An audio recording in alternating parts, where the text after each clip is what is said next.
পবিত্র মাহে রমজানের ১৪তম দিনে বিশ্ব শান্তি প্রতিষ্ঠা এবং বিশ্বব্যাপী যুদ্ধ ও নিপীড়নের শিকার মানুষের কল্যাণ কামনায় দোহার নবাবগঞ্জ উপজেলায় এক ভাব গাম্ভীর্যপূর্ণ ইফতার ও দোয়া মাহফিলের আয়োজন করেছে পিসওয়ে Human Rights Society, Dohar Nawabganj উপজেলা শাখা। বুধবার বিকালে দোহার প্রেস ক্লাবের অডিটোরিয়ামে আয়োজিত এ অনুষ্ঠানে বক্তারা আর্ত মানবতার সেবায় কাজ করার দৃঢ় প্রত্যয় ব্যক্ত করেন। অনুষ্ঠানের মূল লক্ষ্য ছিল বিশ্বজুড়ে ছড়িয়ে থাকা যুদ্ধ পরিস্থিতির কারণে ক্ষতিগ্রস্ত এবং বিভিন্ন প্রান্তে অবহেলিত ও নির্যাতিত মানুষের জন্য স্রষ্টার কাছে বিশেষ প্রার্থনা করা।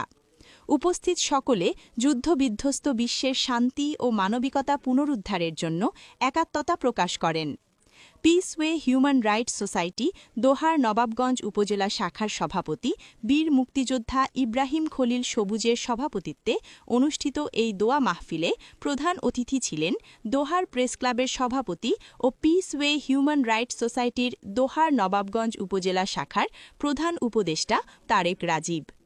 পিসওয়ে Human Rights Society Dohar Nawabganj উপজেলা শাখার সহসভাপতি মোহাম্মদ আলমগীর হোসেন ও সাধারণ সম্পাদক মোহাম্মদ মিলন হোসেনের সঞ্চালনায় অনুষ্ঠানে আরও উপস্থিত ছিলেন বীর মুক্তিযোদ্ধা মোহাম্মদ গিয়াসউদ্দিন ঘিনু, বীর মুক্তিযোদ্ধা তারিক আলম, পিসওয়ে হিউম্যান রাইটস সোসাইটি দোহার উপজেলা শাখার উপদেষ্টা মাহবুবুর রহমান টিপু ও কাজী জোবায়ের আহমেদ, সিনিয়র সহসভাপতি মাহমুদুল হাসান সুমন, সহসভাপতি হাবিবুর রহমান হেলাল ও মোহাম্মদ জাকির হোসেন, সাংগঠনিক সম্পাদক মোহাম্মদ সবুজ ব্যাপারী, প্রচার ও প্রকাশনা সম্পাদক মোহাম্মদ শাহাদাত হোসেন, কোষাধ্যক্ষ আমিনুর রহমান, মহিলা বিষয়ক সম্পাদক সুইটি আক্তার, যুব ও ক্রীড়া সম্পাদক মোহাম্মদ সিজু মিয়া, সমাজ কল্যাণ সম্পাদক সুলতানুজ্জামান এবং কার্যকরী সদস্য মোহাম্মদ শাহিন ও মোহাম্মদ ইসাক মোল্লা।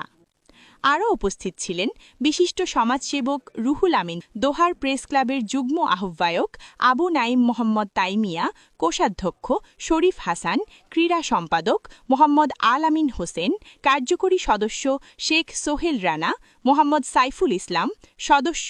মাকসুমুল মুকিম, তানজিম ইসলাম, আব্দুর রহিম, সাংবাদিক মোহাম্মদ হৃদয় হোসেন এবং উপজেলার গণ্যমান্য ব্যক্তিবর্গ। ইফতারের পূর্বে বিশ্বশান্তি ও দেশের সমৃদ্ধি কামনায় বিশেষ মোনাজাত পরিচালনা করা হয়।